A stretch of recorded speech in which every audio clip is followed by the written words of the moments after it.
padre troca a palavra paz pela palavra axé durante a Santa Missa. Eu quero comentar esse assunto com vocês hoje. Me chamo Diego, sou professor na comunidade Amigo Católico e quero conversar com vocês sobre esse acontecido. Bom, isso aconteceu no Santuário Nacional de Aparecida, uma missa transmitida em rede nacional.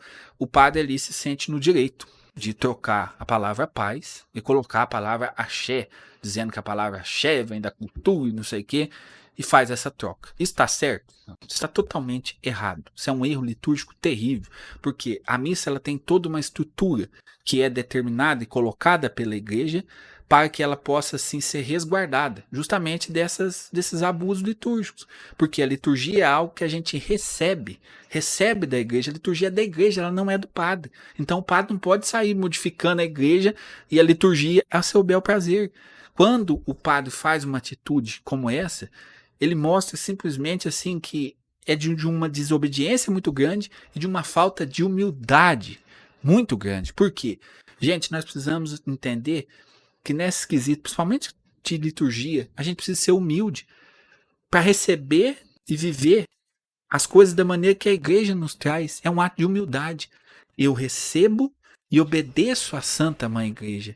Agora, muitas vezes, os padres, alguns padres, graças a Deus, assim, creio que não é a maioria, eles são tomados por um instinto revolucionário e querem transformar a liturgia.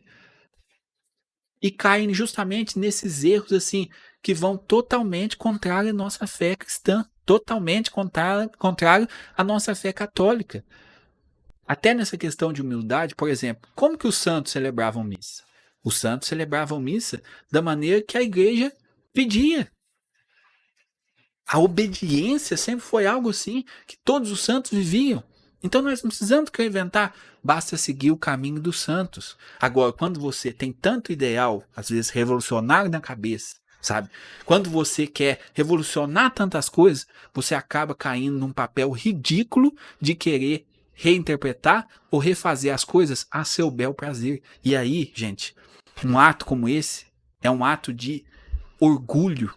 É um ato de vaidade que coloca a pessoa acima da própria igreja. Gente, por exemplo, quando a gente está discutindo alguma coisa, você está numa discussão a respeito de fé. E aí, você vai, eu aqui, vou dizer eu, né? Quando eu estou discutindo com alguém, conversando alguma coisa, o que eu vou fazer? Eu vou olhar o que o catecismo me diz. E o que o catecismo me diz, eu vou seguir. Se eu tenho uma opinião, por exemplo, e eu vou ver aqui no catecismo, está ensinando outra coisa, eu mudo de opinião, porque eu prefiro ser fiel à mãe igreja, à Santa Mãe Igreja. Agora, o sacerdote, a mesma coisa. Está previsto nos livros, nas rúbricas da Santa Missa. No missal romano está lá a palavra paz.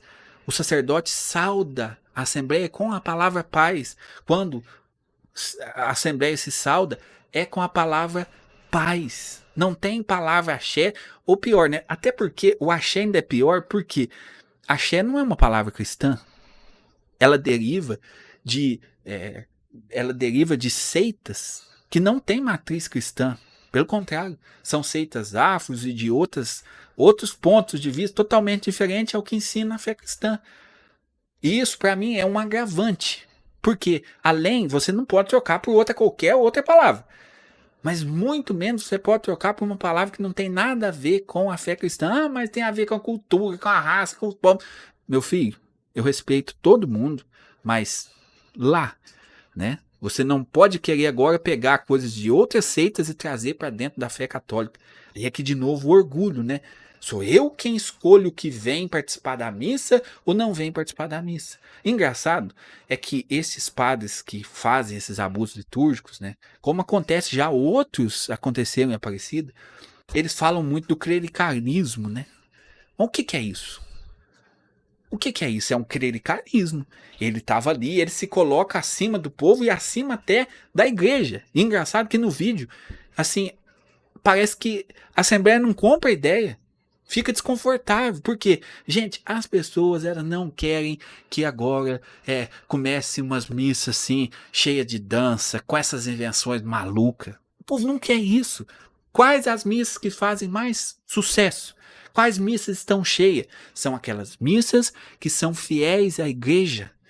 que tratam com zelo a liturgia, que não inventa muita coisa, não.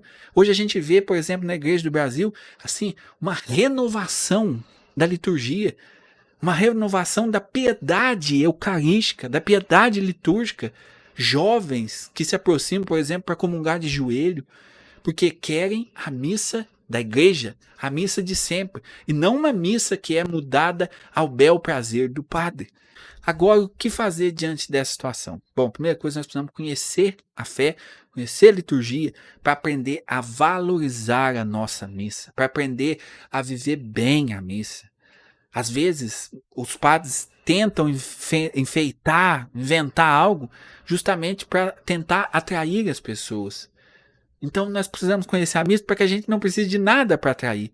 Gente, a missa é tão rica. Quando a gente, por exemplo, descobre o valor da Santa Missa, que Cristo se faz presente ali no altar, que na hora da comunhão eu irei comungar Cristo.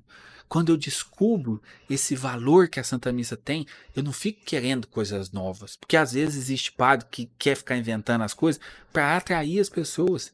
Mas se nós conhecemos, nós somos atraídos não pelo que o padre fala, prega, faz. Nós somos atraídos por Cristo que se faz presente na Eucaristia. Não fique falando apenas na rede social, gritando, não. Estude, conheça a missa e se engaje na paróquia. Entre na sua paróquia, trabalhe na sua paróquia. E aí, se você tiver a oportunidade de trabalhar na equipe litúrgica ali, que cuida da liturgia, vai aos poucos falando da beleza da liturgia. Quando uma pessoa conhece a Santa Missa, ela fala, ela cativa outras pessoas. E assim, aos poucos, dentro da igreja, a gente pode oferecer de maneira concreta uma contribuição para que os nossos sacerdotes, para que a nossa paróquia viva a Santa Missa como ela deve ser vivida. E uma coisa muito importante, reze pelos padres, principalmente se o padre, você vê assim que o padre é um cara desobediente, que o padre está num caminho que não é o caminho correto, reze pela conversão dele, reze e ofereça penitência, porque sem os sacerdotes nós não somos nada. E nós precisamos rezar sempre pedindo. Nós precisamos de sacerdotes e sacerdotes santos que fazem questão de obedecer e viver aquilo que ensina a Santa Mãe Igreja. Rezemos, que a gente possa nos formar e rezar para que a nossa igreja seja sempre fiel àquilo que Jesus nos deixou. Se você gostou desse vídeo, compartilhe, se inscreva no canal, vamos juntos evangelizar com a gente. Deus abençoe.